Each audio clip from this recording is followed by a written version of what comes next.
Welcome everyone to the Big Picture Philippines podcast. And this is a lovely, it could be rainy afternoon for most of us Cebuanos, but it's hopefully you're safe and fine at your homes or wherever you are at. If you're going out already, I know a lot of people are going out. You can see evidently on the streets. And Joe even was caught up on traffic. That's why we're 30 minutes late. I'm so sorry. I'm sorry. nonetheless, nonetheless, we're here again on the today, and we are gonna share a lot of great things. We have a very wonderful guest, and if you're from Tubo, Cebuano, but they have already delivered all across the country, by the way. So we have someone who is with us, and Joseph is gonna introduce him All real right. quick. So, Hi. hi everyone. Hi Cebuanos and everyone from the Philippines. And if you're a Filipino out of the country listening to this, you're in for a treat, guys. I met our guest today. I think we were introduced before, but I met him and had a chance to talk to him in one of the events here in Cebu, organized by Rachel Arandelia. It's called Sorry Nights. I don't know if they're still on, but yeah, I had a good chance to listen to him speak, and very beautiful story, a very inspiring story, and I really love it. And we kind of like bond a little bit because of that. I had a lot of questions regarding the industry itself, and and I guess you're not just gonna listen to like entrepreneurial journey, but really more of an industry and how it's invading and how like shaping also. I would say Cebu and even outside Cebu, all around the Philippines. Okay, ladies and gents, help me welcome the owner of Good Cup Coffee Company and also the champion, the Philippine Brewers Cup champion in 2020, Gio Visitacion. How are you, my friend? Hi, Joe. Thank you for that sweet introduction. Yeah, I'm good. Yeah, that was, I think that was last year, October, or last year, mid-year last year, we met for that event. And yeah, what you also shared a good story. And yes, I thank you for inviting me as well. Gio, we've been wanting to make this happen, and then I think the last time we spoke, we tried to make this happen. You were so busy. There's a lot of things happening. How are things going so far with pandemic and business for you? So us as a company, for me personally, I'm happy. I'm safe. My family is safe. You're happily married. Yeah, I'm happily married. I got married last year. Congrats. Congrats. Happily married. So personally, I'm happy that like my family is safe. But like what makes me happier is we're happy that everyone in the company is still intact and we're still safe. We're still able to operate. We haven't been closed, so we haven't been closed since March. Wow. You're able to retain. We were able to retain. There was no hiatus for you guys. Yeah, so we had to restructure and reorganize the whole operations. I think it was last March and it was start of April when Cebu was placed on a lockdown. So we decided to gather all of our employees and rent an apartment. It was a risk. Well, we did it. We contained everyone in one area because to avoid transmission, to keep the place within ourselves, also to still operate. And for us, it was a very I would say the best decision during the pandemic. We decided as a team to still operate, and we're happy that we're still at it. Congratulations. Let me just tell you, so Thank far, you. the Cebuanos that we've talked to, right? Entrepreneurs from Cebu, Dave, that we talked to, Yeah. I think all of them, Dave, right? They did something really different.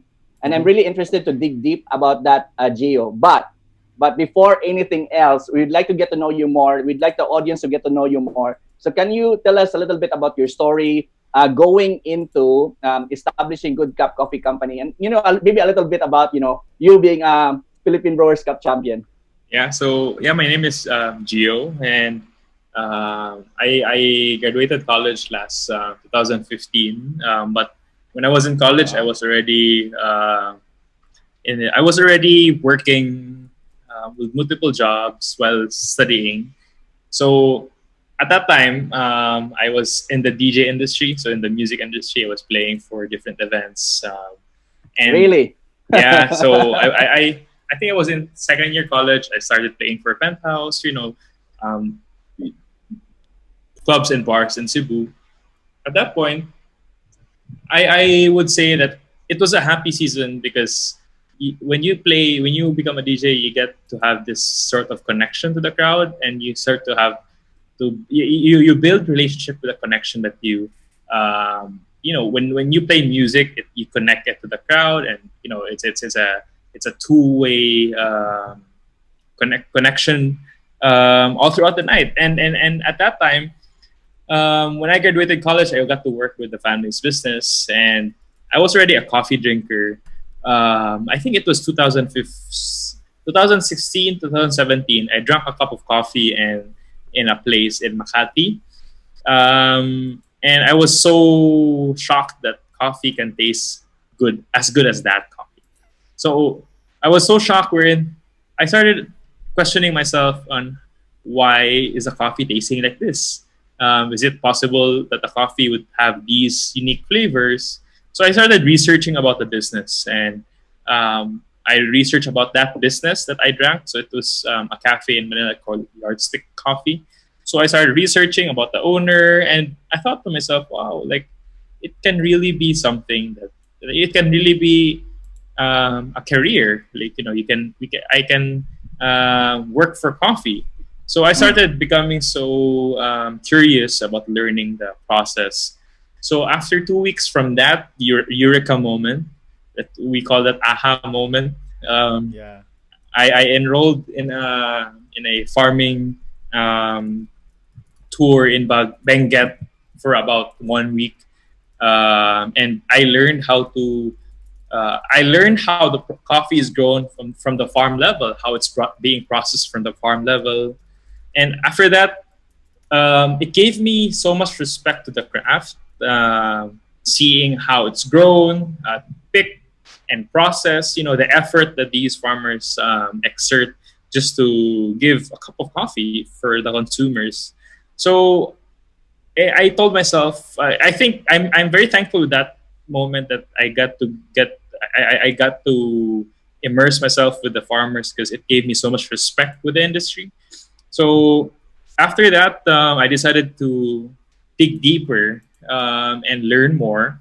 So I checked I asked different friends. I asked professionals in general, and they said that it's best if I learn the standard practices in coffee. So I enrolled in a school in Singapore for around 2 months, just purely coffee. So it was just a coffee school, a barista school.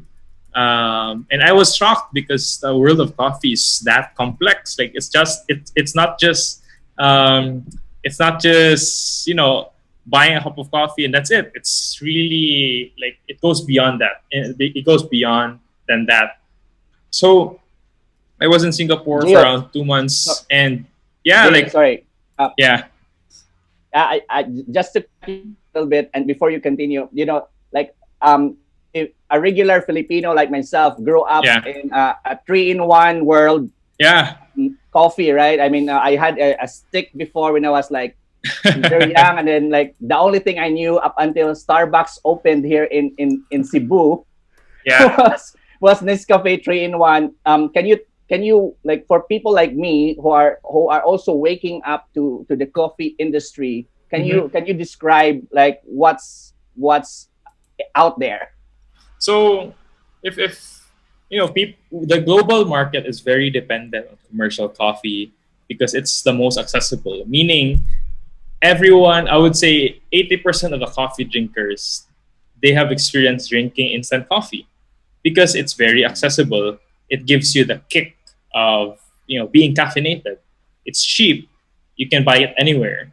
So, but if you look at coffee in a different perspective, it's very complex. Meaning, if I grow a coffee tree in Colombia, it takes around 5 to 7 years to grow a coffee tree. After growing that tree, I need to pick the cherries and process it. So coffee is a fruit, and processing it is the only way to make coffee. The only way to buy coffee from farmers is to buy the green coffee. So we call it the seed of the fruit, and the farmers process their cherry, meaning the fruit, to remove the seed.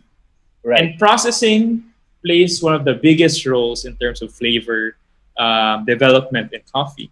So when the farmers export the coffee, the roasters like us, we buy the coffee, the green coffee, so that we call it the green coffee.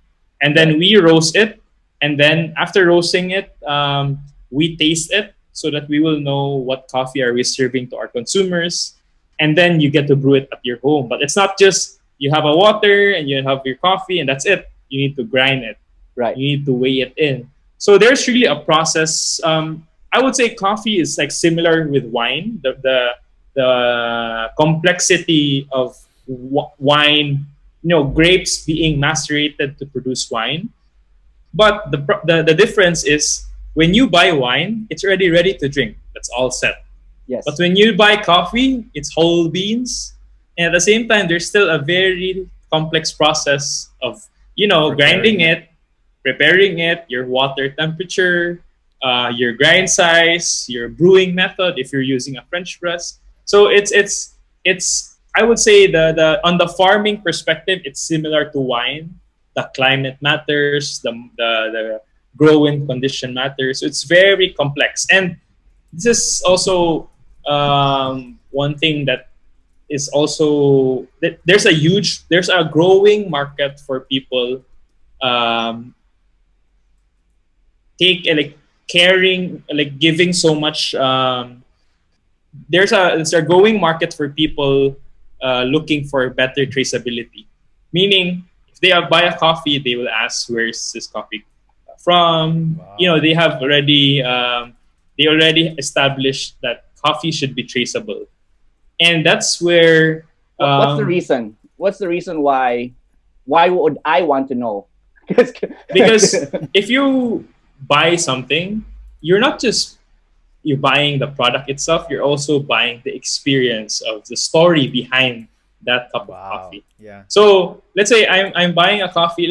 A regular consumer would go to the supermarket and just grab a bag and then go home, grind the coffee, and then if I will introduce if I will tell the consumer that, hey, your coffee was grown in Colombia, it was processed with this kind of processing, and it was roasted with this, and that's why you taste your coffee with those kind of flavors. So you get to have these you get to have these experience of being better, like more immersed with what you're buying. And there's a growing market for that, and that's why Starbucks in the is Philippines. also in the Philippines, in the world. Right. It's In the world. like in Australia is also it's already a huge market in Australia, Europe. Um, Australia, Starbucks didn't thrive in Melbourne because of not answering to that demand of traceability. If you go to Right. Melbourne, it's the mecca of third wave or specialty coffee. But Yeah. when you go to Melbourne, when you go to a coffee shop, you will really see the farm story. You will really taste the difference, the quality. So that's really the number one key. Yeah. So that's where my curiosity drove me from drinking a cup of coffee to thinking of how to make a business out of being in the coffee industry. So And you did your due. I mean, like listening to you right now, you did your due. You were really like doing the study, doing the research. yeah, I also finding work. people. I You also also work. Tell me I about also that. work as a barista. I Where? also work as a barista in a cafe in Cebu. It's called Linear Coffee Roasters. So Mhm. I was an intern. I was an intern there for about 4 to 6 months, Wow. and you get the feel of how to serve to a consumer. So that's where the connection for me matters. So The journey for you from tasting that coffee to building the business, how long did it take for you? currently, that was 2017, I'd say, and now it's 2020, so it's running 3 years. And it's been a tough journey, and I'm learning so much.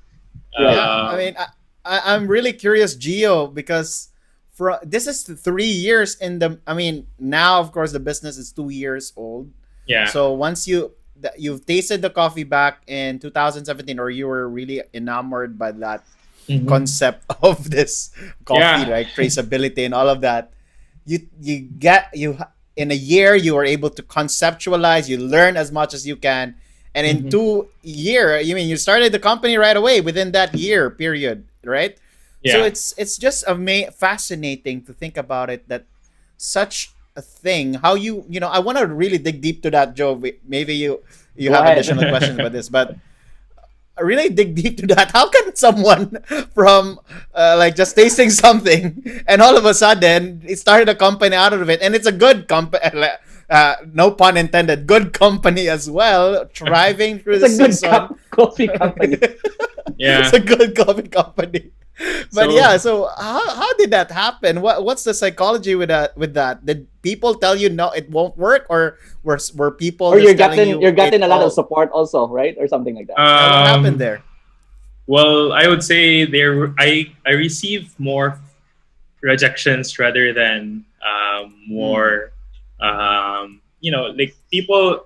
When I will never forget the time we're in. When I was already drafting the business model, it was just basically a cafe and an academy. The reason why an academy, because we want to have a school for coffee, so we get to yeah, share yeah. the knowledge more. And then the roastery, which is our, like, if you talk about it during like our prioritization now, the roastery is the number one revenue stream driver. The roastery is just an accident. Like, we spoke about, we have a cafe, we have an academy. Where do we buy our coffee? So after that, we decided, let's just roast our coffee. So um, it's been a journey, I would say. I have received a lot of rejections in terms of presenting our business model to multiple individuals. We flew into Manila, and now I think last year we had a very catastrophic incident that shook the business. We were about to close. There was an incident that happened along Ramos. It Yeah. claimed 2 lives. It was very. It changed my life. It changed the whole company's lives, and at the same time, business partners started, like, losing hope if we can still, get the returns of investment. So we experienced our own fair share of crisis, and for us, that was the biggest crisis a business can maneuver. So like, starting the business, we had multiple rejections, and when we already operated the business, we're not It's yet a lot one of it, huh? year and something big happened, and at the same time we were already ready to recover, and we recovered through that phase, and then the pandemic struck. So it's really like it's a roller coaster. Mm, and and maneuvering through these crises is also helping my team build a culture of being obsessed about a certain vision, being obsessed about a certain goal. So the team that I operated with since we opened, I would say 90% of them are still with me, even the survivors. So even the survivors Mm. of the shooting in this incident, mm. um, they're still part of the journey. So we had our fair share of rejections. We also had like great support. I'm happy. I'm supported with my family. But apart from that, it's really more of support from the internal aspect Your of the team. business, which is the team, because Wow. Yeah. they can just easily bail out, like, out of fear. They can just say no, I won't come back to work, because what Yes. are the chances of. So, Mm, and now as the company progresses, these people have elevated their jobs. They are already getting promoted. As the company progresses, their level of function is also increasing. So that's Yeah. where we feel the purpose of being in this industry, being in this business. Yeah, Yeah. A follow up question, quick question. So, yeah, I mean that doesn't just happen, right? It doesn't just yeah, happen. Like people stick with you. And by the way, just for those of you who didn't know or not from Cebu, they actually had. You can search it. I think it's still around the article about it or some news about it. The shooting about in their in Ramos area, there was a shooting that happened there, and it was in Good Cup. So go ahead and search that. You can find that, I think, in some news. But nonetheless, it's really important, right, that to point this out, because after even that traumatic incident for Mhm. most of your, I don't know, for you and for your employees, I guess, they're Yeah. still with you. So I'm curious about that. What is that? What did you give them? The vision. What is the vision of this company that they stuck through it? Was there, what's the promise, right? What did you Yeah. promise them? It Can you share a bit was about that? actually the most inspiring thing is that we never asked them to come back. Um, it was just basically when the incident happened. I like we reserve a we reserve an operational savings. Like soon we might run out of cash. At least we have a reserve. So we reserve a like a certain like financial reservation just to if there's an emergency we can use. Like an And when emergency the fund. like an emergency fund, and when the incident struck, we used that fund. So what we used that for where when the incident struck, I was in charge of the decision making. I was in the hospital, and we paid all the hospital bills. Meaning, the two survivors, they were in a massive operation. They had, Oh wow. um, and we footed the bill for that. We also footed the bill for the funeral services, and we also footed the bill. Like our mindset was just to keep everyone alive as much as we can, and to take care of the families that lost someone very very important to them. And I also lost my best friend. So like our idea was not really about how much cash are we spending. It's more about how, as a human being, how what can we help. So at that point we just said, okay, I will never forget at that time, 7 a.m. I am sleepless. Like I only get 1 hour of sleep, and 7 a.m. I would rush to the hospitals to pay whatever reoccurring dues because they will not move, not until we settle the Oh bill. my. Diba? So every day Right. I was going back and forth. End of the day, start of the day, going to the funeral, and at the same time I was holding my checkbook. And I'll never forget that the checkbook, the checkbook, I ran out of checks because there was so many number of expenses wherein we never thought that would happen. So it was very. I never thought that we would. Who would have thought you'd Right. experience that? No one's gonna plan for that one. Yeah. Anyway, and Yeah. then all of a sudden you just needed to use your brain and use your heart and decide on more important things. So by I think that was one of the things that like one of the things that made them come back, and they see that there's still a promise of that the vision is still there. And we were technically injured in terms of operation. Right. So we never we had multiple departments wherein it's not operational because there's no one can operate it. So what we did, we trained different people who have been with us to perform in that department. And then these guys have zero experience of this particular skill. Like I would say, our website is being designed by someone who never had a design experience, who never had a web Oh, development experience. And it looks good. yeah. Looks great. Yeah. Looks awesome. So these are the things that are keeping the wheel. So we call it like a flywheel pushing for us. So the level of motivation. There's a purpose that the business is still running, and like when the pandemic struck, it was really a team decision. Like, let's not close, let's still operate. And I would say it was one of the most defining moments of the company's recent journey as well. Yeah, I Yeah. remember sending you a chat because Yeah. I didn't know I thought of you for some reason. I was like, hey, how are things going? I don't know you were doing there. I was actually assuming that you guys like close a little bit and you're like rethinking, just like any business.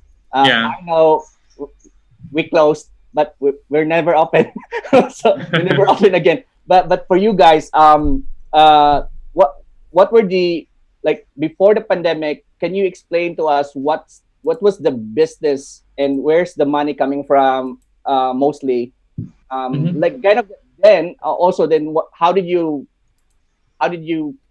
I guess cope with Yeah. the pandemic? So I would say our most of our revenues before the pandemic was really on wholesale supply. We import coffee. We're one of the few companies that can import coffee, and we supply. So we roast these coffees and we supply them to different establishments. So we have different Sorry, clients. you import it from We Brazil, imported from from the different, Brazil, yes, yeah, from Colombia, from Ethiopia, and every time we import, we know the quality of what we import. Meaning, we taste it first and then we buy going it. back to traceability, you're Yeah, keeping that. yeah. So Okay. when we sell it to wholesale clients, I say when we sell it to a restaurant or a hotel, they know Mm. what they're buying. So and it also takes effect because when people say, "Hey, this coffee is good," they can easily talk about it. So Mm. our wholesale was giving us, I would say, 70% of the revenues that we were that the company was in terms of financials. So 70% was coming from the wholesale, 30% was coming from the cafe, Mm. and when the pandemic struck, boom, wholesale just got wiped out overnight Oh yeah. because wholesale is Wow. we supplying to the restaurants, and suddenly the restaurants stopped Restaurant operating, closed. Yeah. and or if they operated, the foot traffic just got wiped out as well. So unfortunately, we had to think about different strategies, and at the same time, it's first quarter of the month, so we imported a lot of coffees. Meaning, we imported Yes. coffees good for the whole year. So that was like Exactly. a few couple of tons of coffees. And Yeah. if we just sit and let the season go into waste, it will be a missed opportunity for us to move that stock. By the way, Mm. what's the life Shelf life shelf of space coffee. shelf life? Yeah. So Yeah. shelf life of coffee, in terms of quality, it will taste best within the 2 year span. Okay. After that, Right. it will then start to degrade. So the quality drops down, and also That's a good as buffer, huh? That's a good buffer for yeah. maintaining that. Yeah. So, but it's very strict. You need to have an air conditioned room to have Oh man. a condition temperature controlled room with a temperature of 15 degrees to 20 degrees Celsius, with a very strict humidity to maintain the Mm. moisture. Because when the moisture level Wow. drops, the quality drops.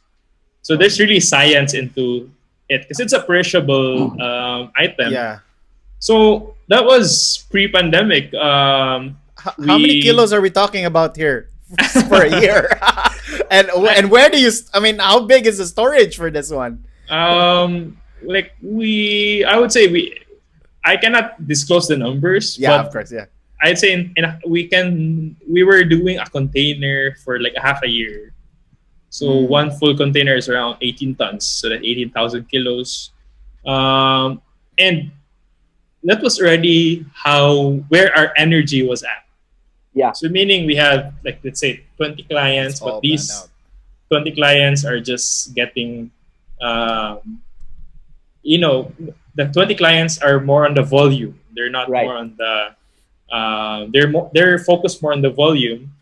And then during the pandemic, we had to just remove our hat as a wholesale supplier and then pivot as direct to consumer. So during the pandemic, I would say in terms of customer base, February we only were serving our online website was only serving around 13 customers, Wow. and today I would say, like, month to date we are serving more than 2,000 customers Wow. worldwide. Really. Wow, So that's amazing. during the pandemic, we never thought that we could get into that kind of shift. We're talking about individual private customers, right? Yeah, Not so restaurant.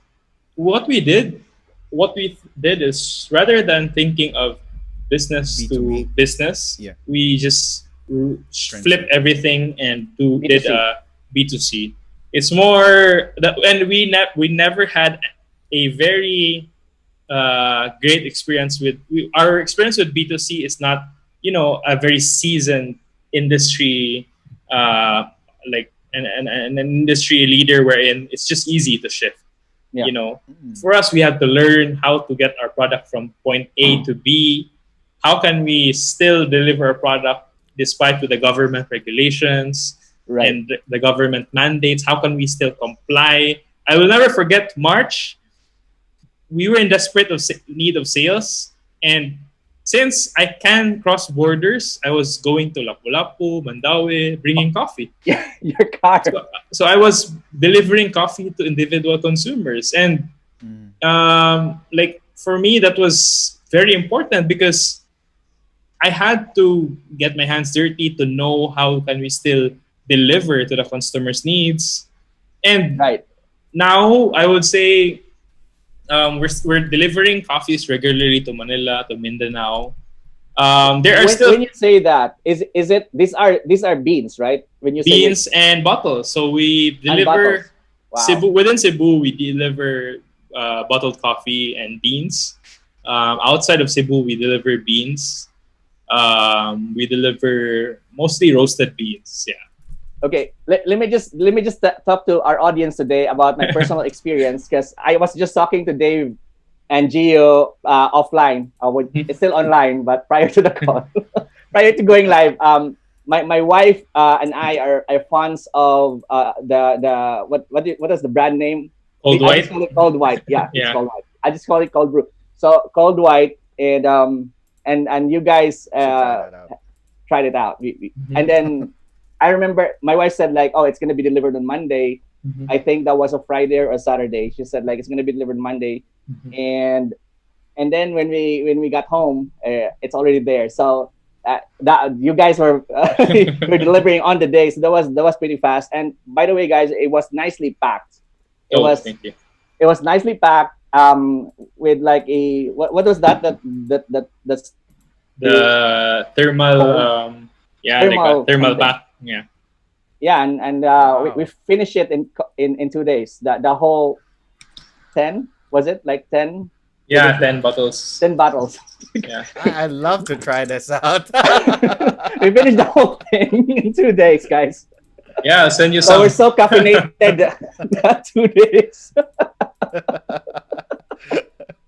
But yeah, I mean, this is amazing because you've transitioned, and that's not a small decision, right? Like realizing, and I admire how how fast you acted on it, right, Joe? Like it's not like some people might have already, okay, let's close, let's stop, and I'm even amazed how it was not coming from you that the it was coming. I don't know. Was it your employees that telling you that we should not close? Right? It was that's crazy, right?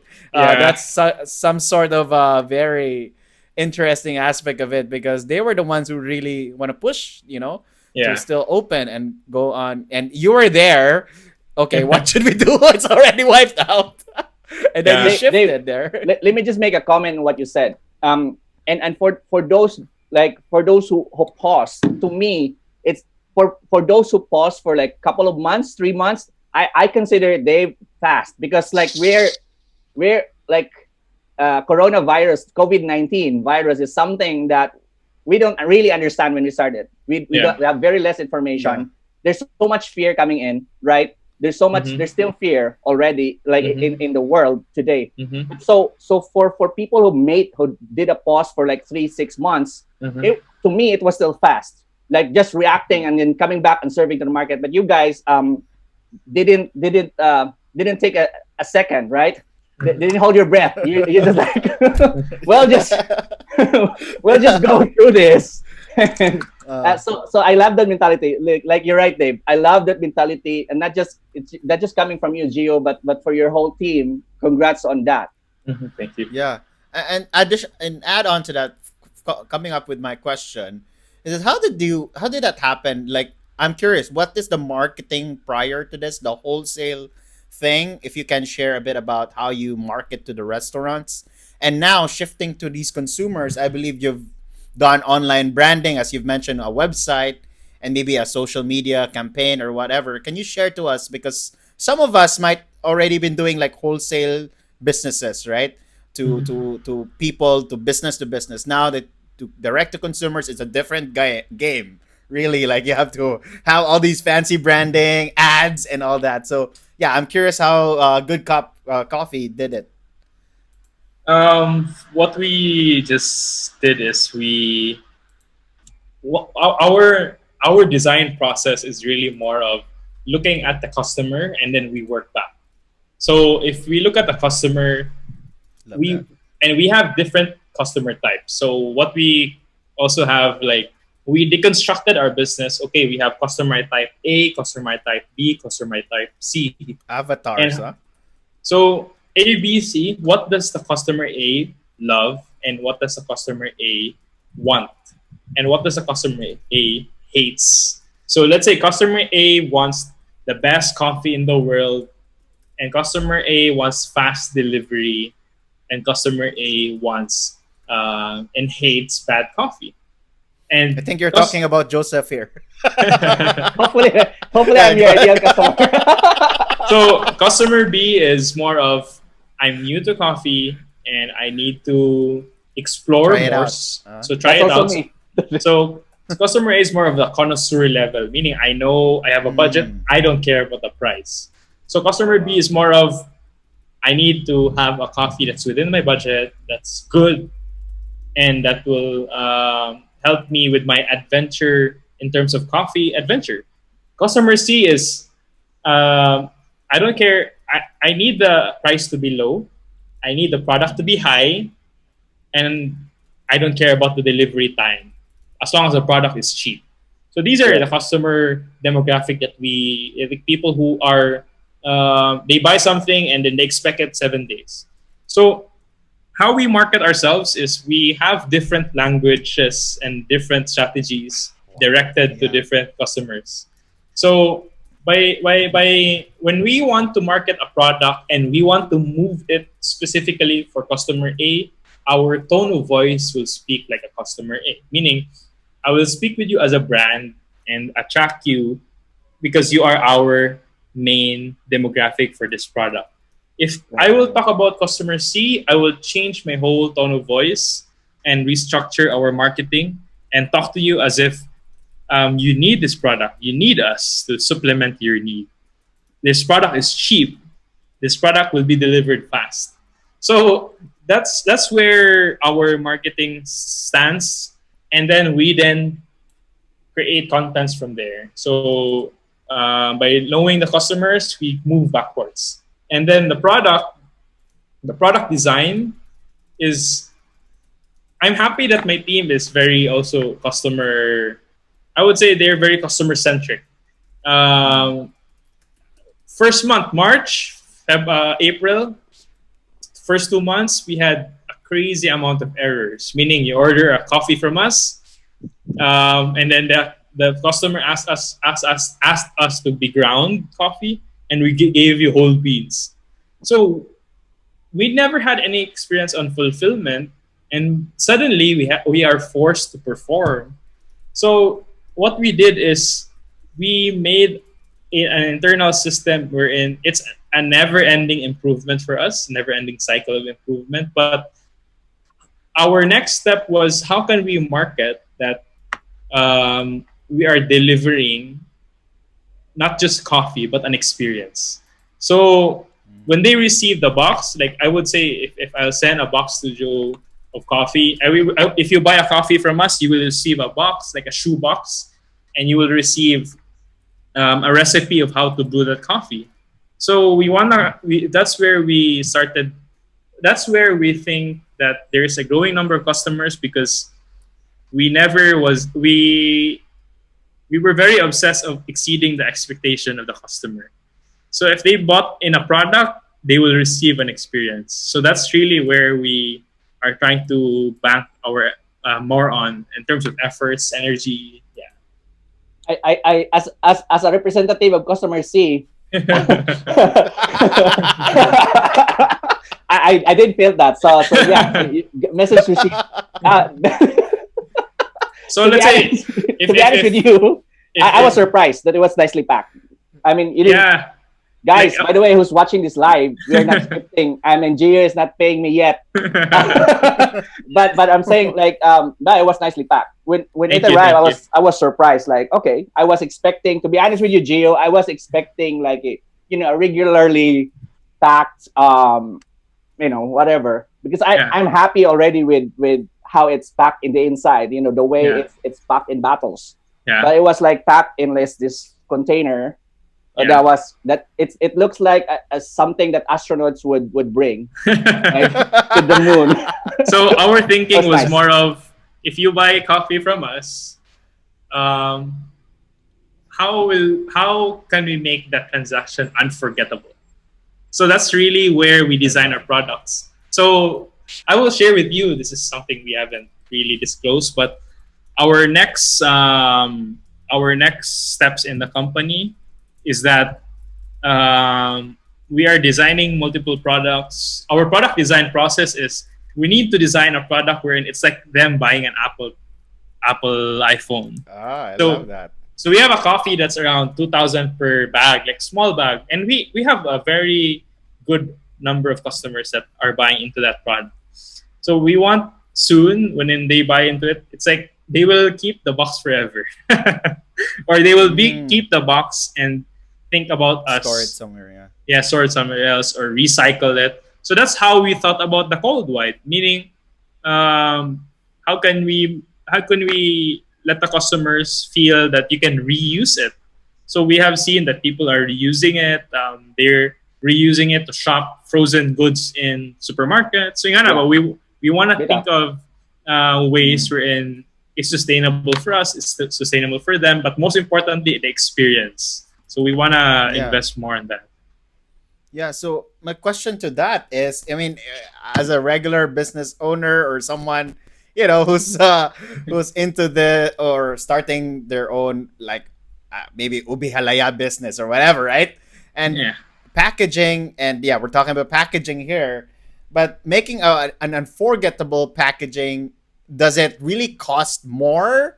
Or yeah, what's your thought about that? Absolutely, you're thinking about investing in those packaging, but yeah, what will you Right, advise those Steve. people, right? Who would I was gonna ask how much is those astronaut bags costing you guys? I yeah, I would mean, say yeah.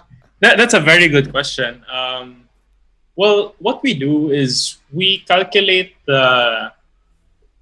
see a customer, and when we see a customer, we don't see it as a one-time transaction. We see it as a long-term relationship. So I we love that. we then after seeing it as a long-term relationship, we then calculate it in data as a lifetime value. How much will this customer bring the business in a lifetime perspective? So after identifying that, we then identify how beautiful will we package that this customer will be buying coffee or will be buying something from us. Mm, And how will we let them feel that it's not just a transaction, it's really an experience. So when we see the bigger picture of what we want to achieve, we then we then go into numbers. So is it profitable, is it not profitable? We have this basic formula wherein if the product is, let's say, what's the cost of good, and then we then identify the cost of packaging, and then we then identify what does the packaging give in terms of customers value. So Yes. is it reasonable? That's why I will always tell my team, like, if they present, because I'm happy because of the pandemic, we have this very startup mindset wherein they present something for them that's innovative. And for us, it's an open department. It's an open company. Everyone can propose. So they open something, and then our question is always, will it give value to the customers? So if the packaging will give value to the customers, meaning it will protect it, and then at the same time, there's also a psychology of, we discovered this, who are people who are, the Amazon psychology. If they see an Amazon box outside, they feel happy. So that's how they think about the Amazon smile, the Amazon logo. So our mindset is, how can we have the same effect in our customers, wherein when they get home, they see a box from us and they can easily identify that's from us, and it adds up to the experience. So it's really more of, is it bringing value to the customers? So we have multiple number of errors. Like, one thing is we produce stickers and then it was not used because it never answered the question, will it add value to the customers? So that's how we calculate the price, packaging, and at the same time value of that packaging material. Right. You raise up a good point there, Gio. And this is something that I think it's rarely discussed also with a lot of businesses. And it's called the lifetime value of a customer, right? Yes. Because sometimes you only think about, oh, this transaction and one transaction, two transaction. But then one of the things that people are realizing nowadays, especially business owners, is that once you give that, and this is the reason why we talk about like experience, and you're championing this in your company, Gio.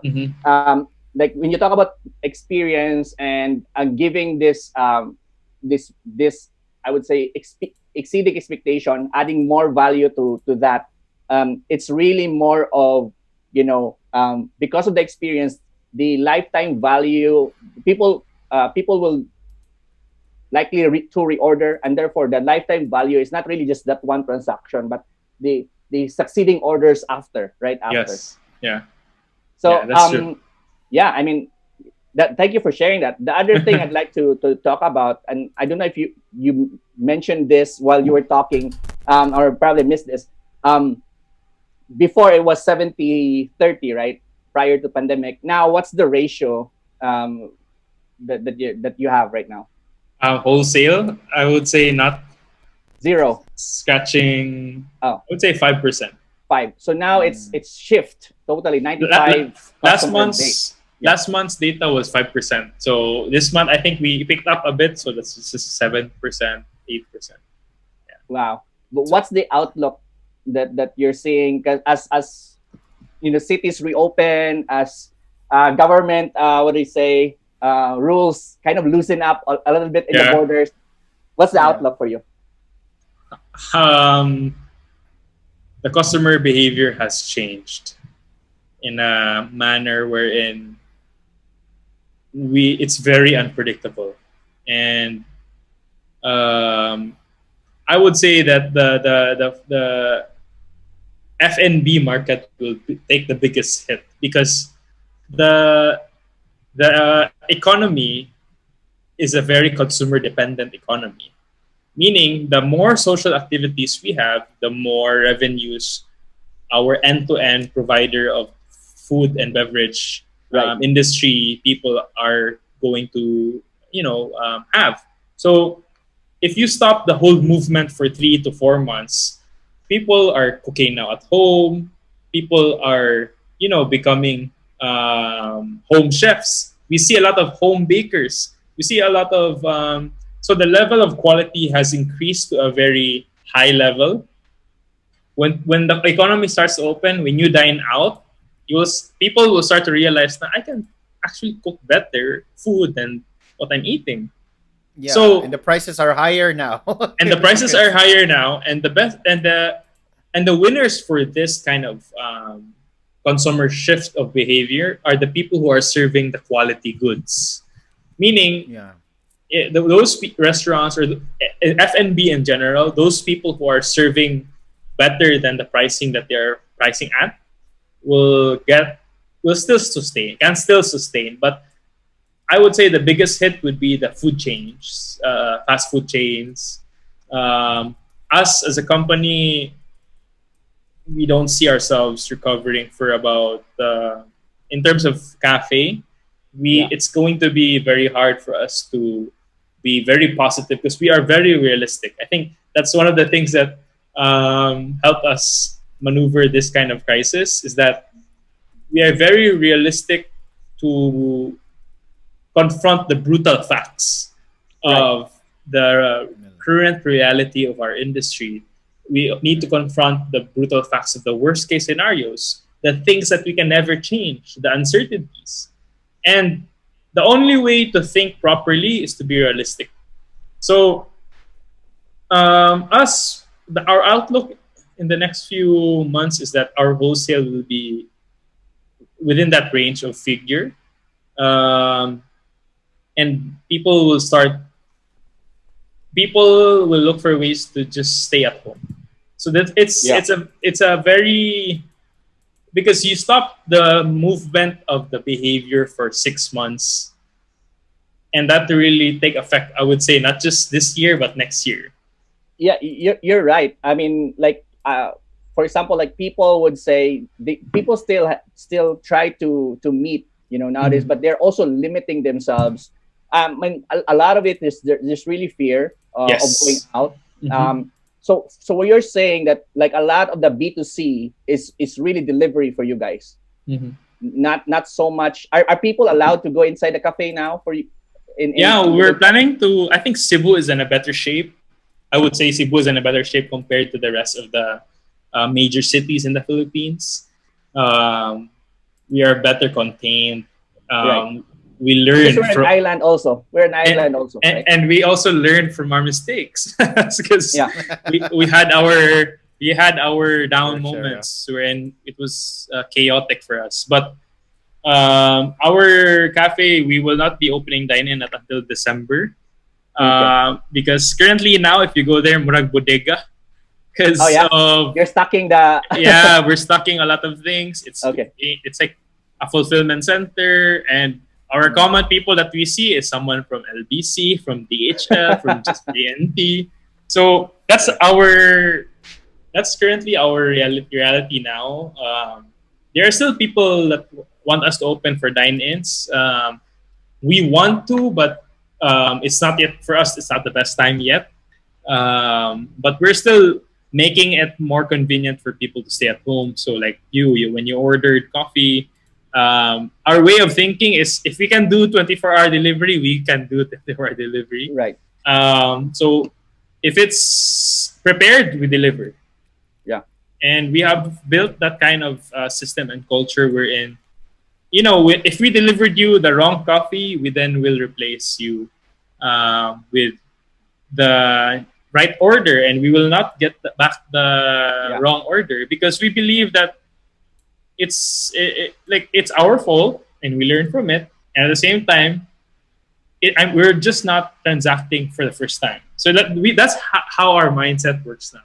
And I like that mindset. It's very customer centric. It's very customer oriented. And Yeah. my friend, I'm just really, I would say, I'm glad that there are people who are thinking that way. I think it's the next step as we become, as the Philippines kind of go global, and we raise our standard, not just a country but also as business. Just very quick question, kind of Yeah. before we move to the lightning round. It's kind of I would say a weird question. If there's anything, we definitely closed down, right? Once after the announcement and everything like that, and that did affected a lot of business. If you were part of the consulting committee for the city or just for the Philippines in general, like what would be your suggestion to make, I would say, the coping like how we reacted, make it better basically. I would say Yeah. the guidelines should be pro Filipino and pro business. So, meaning, if you talk about being Give me pro a second, business, Gio. Do you like yeah. the question, Dave? Yeah, I mean, yeah, I of would course. love to ask that to all entrepreneurs. Go ahead, Gio. Sorry. The I would say if if if the guidelines were just set at a clear perspective of someone, because the guidelines were, if I were to change something, it should it they should have placed the economy, the health first, economy next, but not just on a planning perspective, because planning is different from execution. So they could have look at the business and can how can businesses still survive despite of what's happening, and how can um, things be easier for business to mobilize. Because I've heard horror stories wherein I know someone that their employees had to walk from Naga to Karkar because suddenly the guidelines were just imposed that no transportation. So if you look at that in a different aspect, you would likely lose an employee.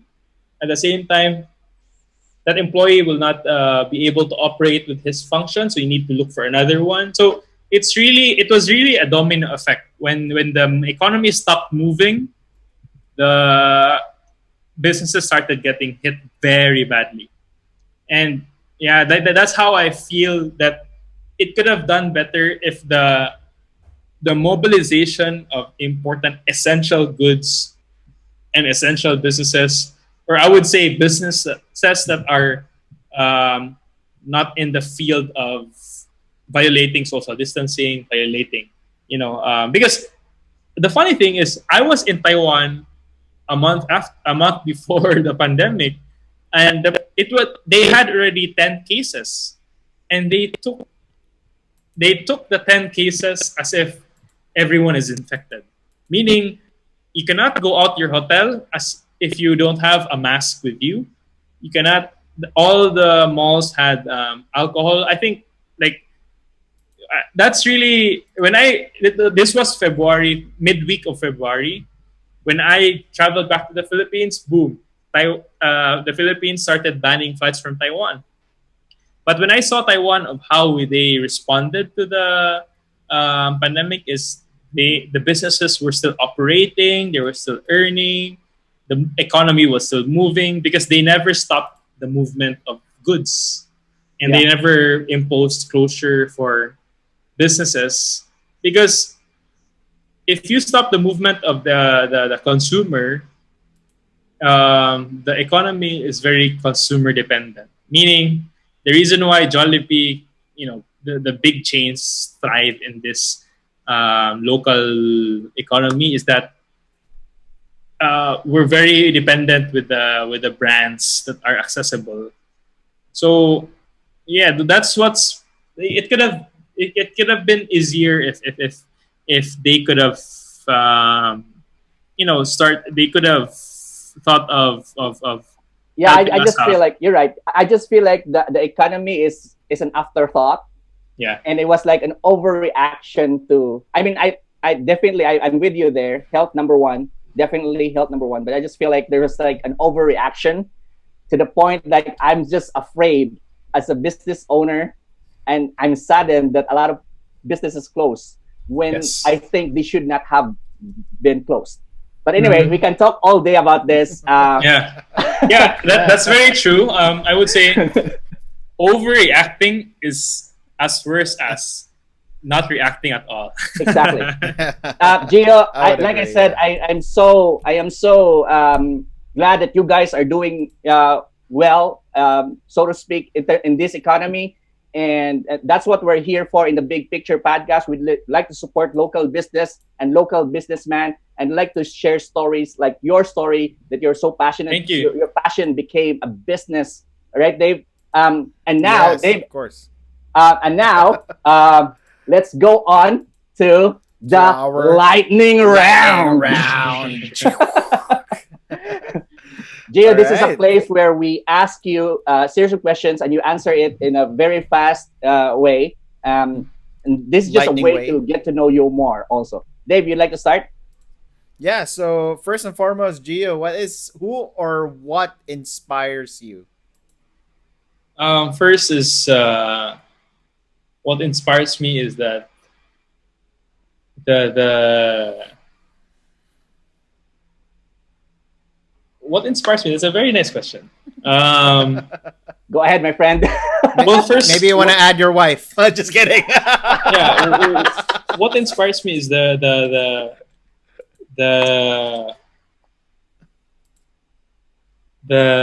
like aside my wife inspires me a lot. I mean, like she is a if she's a very great inspiration. But aside from that, like what inspires me is that it's amazing how people look at things in a different perspective.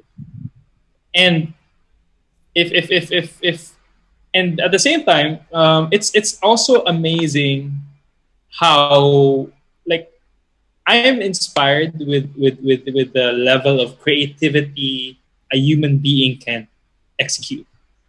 And the reason why I'm inspired by that because these aspects, regardless of whatever industry, these small things that I take note of, like super small things, like I order a sisig from an online seller, and then when I picked up the sisig, he gave me a sizzling plate. So those Mm, kind of revolutionary way of thinking to uh, make the customer or make your experience excellent is what inspires me. And that goes beyond coffee, beyond also like in the arts field. So it's amazing how a human being can generate these creative ideas that can revolutionize a small transaction to a whole new level of experience. So those are the things that inspires me. My wife also inspired me a lot. My family, my brother who has been working together with me for this company, my younger brother, and at the same time my staff. Like um, I would say, if the business is a human being, the staff our staff is are the internal organs, meaning they're the ones that are pumping blood into our heart, and the environment, the oxygen is our consumers. So that's how Mm. we look at things. So those are the things that inspire me. Yeah, yeah.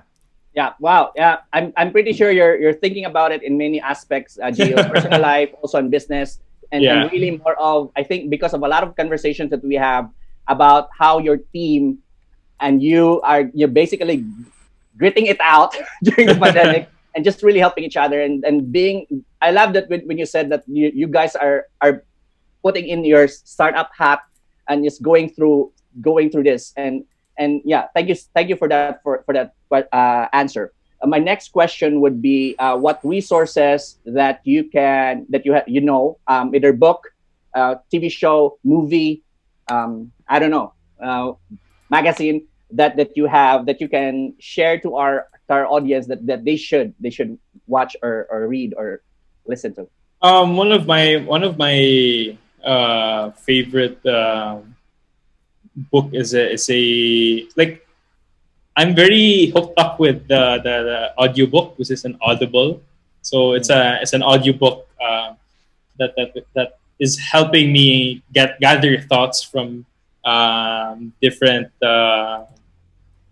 like perspective. But if I were to recommend you guys to read out, I would love to recommend the a book called The Ride of a Lifetime by Bob Bob Iger of the CEO of Disney. So it's called The Mhm. Ride of the Lifetime, and the other one is Great by Choice. So it's a book written by Jim Collins. Yeah. Um, so those two books are amazing. I'm very hooked up with audiobooks. I read books as well, but when We're the same. audiobooks yeah, when audiobooks started Coming in. coming in, I'd say I finished Yeah. like 3 to 5 books a week. So Amazing. those are the two books that I always come back for. I'm a huge fan of Steve Jobs, and those are the people that I highly look up to because of how revolutionary they think. They think beyond the product. They think about changing the the, the behavior of the global consumers and making their lives better. So those are the things that inspire me as well. Yeah. Yeah. All right. So my last question for today, Gio. Right. So a lot of people actually, who wants to, who are might be affected by the pandemic, or have been like trying to sacrifice a lot of things just to earn money. Going abroad or just getting stuck with a job that probably they don't love at all. So what is your tip for those people who might want to take the leap to start entrepreneurship or just really get straighten up with life or just a path to success? What's your number one tip? I would say like getting into entrepreneurship is not as easy as it thinks. It's a lonely world. I would say it's a lonely world because um, people might think that you have all the time in the world, you have you know unlimited, the sky is a limit. But when you get your hands dirty, um, you you get to feel that it's not as easy, as fun as you think it is. So if I would say, my advice would be, you should do something that you love. And if you do something that you love, that's where you think and connect the dots of doing something and making it as a business. Because if you're doing it just mainly for profit, um, I would say my favorite things in life is not um, is not priced, and it's not money. It doesn't cost any money. Like the most precious resource that I would consider is time. So if you look at your time as valuable as you feel like you own your time, so you need to do something that you love. And the pandemic is actually giving birth to a lot of people who are doing something that they love, which is good. So your work will, if you're in the business, it will, I would say, you guys will agree, it will take a huge portion of your life. So imagine if you're doing something that you don't love, that's taking the major bulk of doing something, like that you don't like. So I'm a firm believer that people who are loving what they are working on, or who are passionate about what they do and they make a business out of it, Yeah. they tend to execute something excellent. They don't settle. They look for ways to um, you know make the experience different. And at the same time, um, your business needs to answer the question: Are you is this it will this business lead to someone that I want to become in the future? Mhm. So those Yeah, are exactly. the underlying effect of thinking of, I want to be in the business, I want to be rich, and then, but Right. it's a totally different ball game. If that was the mindset of getting yourself in the business, it's not, you will start making decisions that are very linked to short-term profits and bad long-term effects. So Yeah. my advice is that quality is more important than quantity in a lot of aspects. Meaning, you can be serving just 5 clients, but you're happy serving 5 clients. You can be serving 2,000 clients, but you are unhappy serving 2,000 Yeah. clients.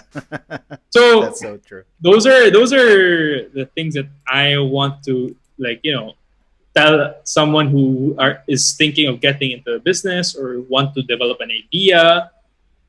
If we are happy and if we love something that we are doing, we are so enthusiastic of something that we're doing, and we become salesperson of what we're doing, diba? So Natural salesperson, right? so natural Yeah. salesperson, and at the same time, if you love something that you're doing, you tend to think about how can I execute something with a very great quality Mm. with this particular aspect that I'm doing.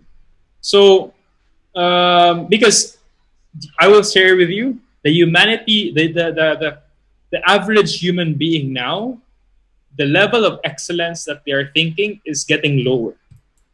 That's why we don't see a lot of innovation, like people like Thomas Edison, people like Albert Einstein.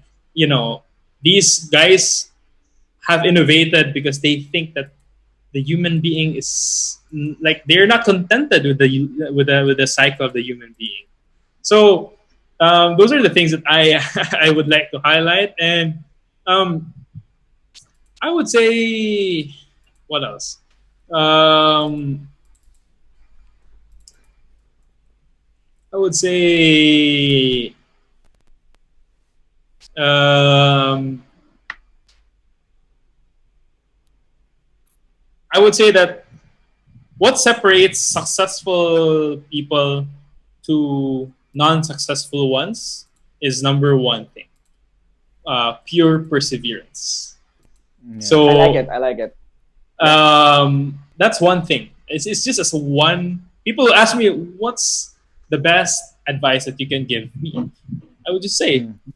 like, you need to jack up your perseverance. You need to persevere. You need to like, this is my mantra. And my mantra is I need to have absolute faith that in the end, regardless of whatever chaos that I will experience, I will still survive.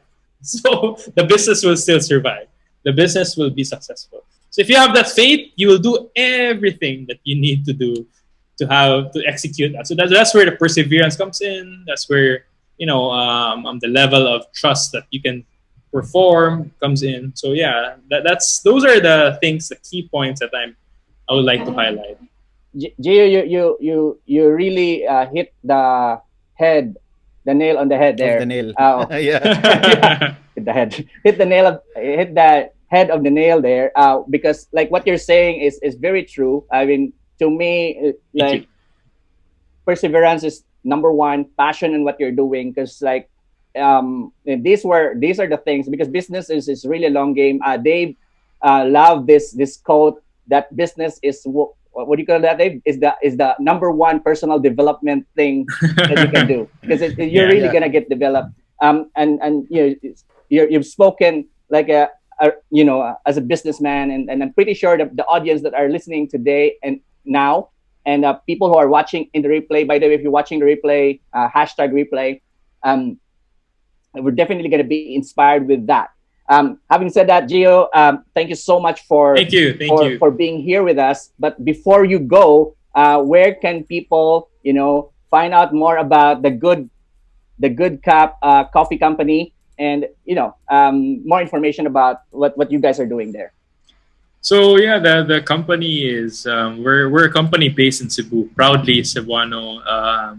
We Our website is www.thegoodcupcoffee.com, and our Instagram is the Good Cup Coffee Co.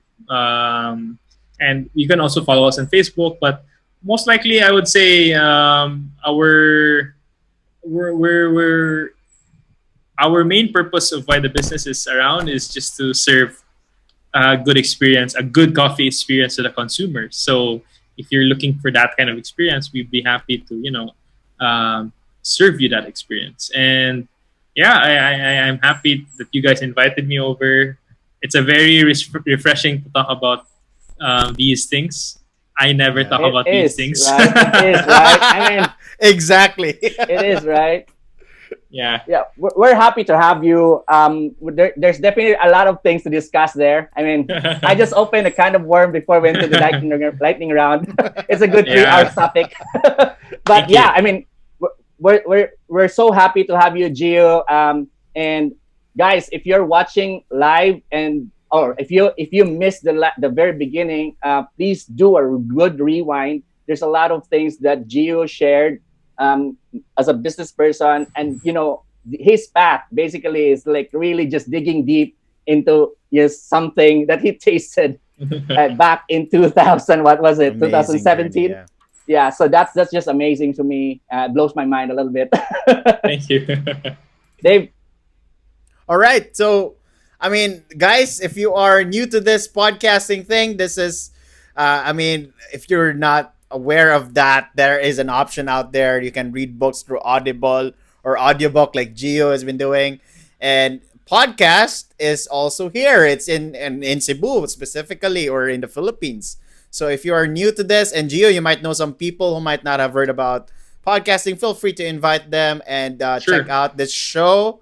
Will be coming up in a couple of weeks on Spotify, Apple, and wherever people listen to podcasts. And that will be the show notes. So the links of Gio, the Good Cup Coffee, and if you want your Facebook profile to be linked there, Gio, let us know, and I will let people, if they need to talk about coffee or business, hopefully they can reach out to you. So that will be found in our show notes page, thebigpicture.ph/episode 77. Right. So that's about it, guys. I hope you enjoyed. If you're Thank you, watching this guys. live, yeah, give a Thank you, hi, thank say you. a hi. Reach out to, of course, order, guys. Order the coffee, Good Cup Coffee. I'm going to order right after this or within the week. And I will really taste this whole thing that we're talking about here. I'll So- send you something. Oh my gosh. I'm looking forward to Dave. that. All right. So I'll send you the address. I'll send you. Thank you. But nonetheless, thank you so much, Gio, for having the time with us here. I think you're an inspiration to Thank you, not guys. just Cebuano Really true. businesses, but the Philippines in general, because you're bringing imported coffee here and making that traceability and experience here in the Philippines. you. We're getting there, Philippines. Yeah, like Let's get the Super. economy running again. Definitely. business owners, those who are starting their business, no matter how small it is, you are the hope of the Philippines, guys. So Yes. that's And about that. it. 100%. like Gio, what Around- last words? 80% Yeah. of the economy is actually being run by SME, small medium enterprise. Yes, 100%. All right, so we'll end with that, guys. If you're a business owner, share this, like this. We're all available, YouTube, wherever you, Facebook, or wherever you hang out. We're not on TikTok yet. Maybe Joe will go be on TikTok soon. But yeah, we should be on TikTok soon. But nonetheless, thank you everyone for staying with us and listening to the show. Yes. My name is Dave. Thank you. This guys. is Joe, and that's Gio That saying is goodbye Gio. for now. Bye Thank bye. you. everyone. Bye bye.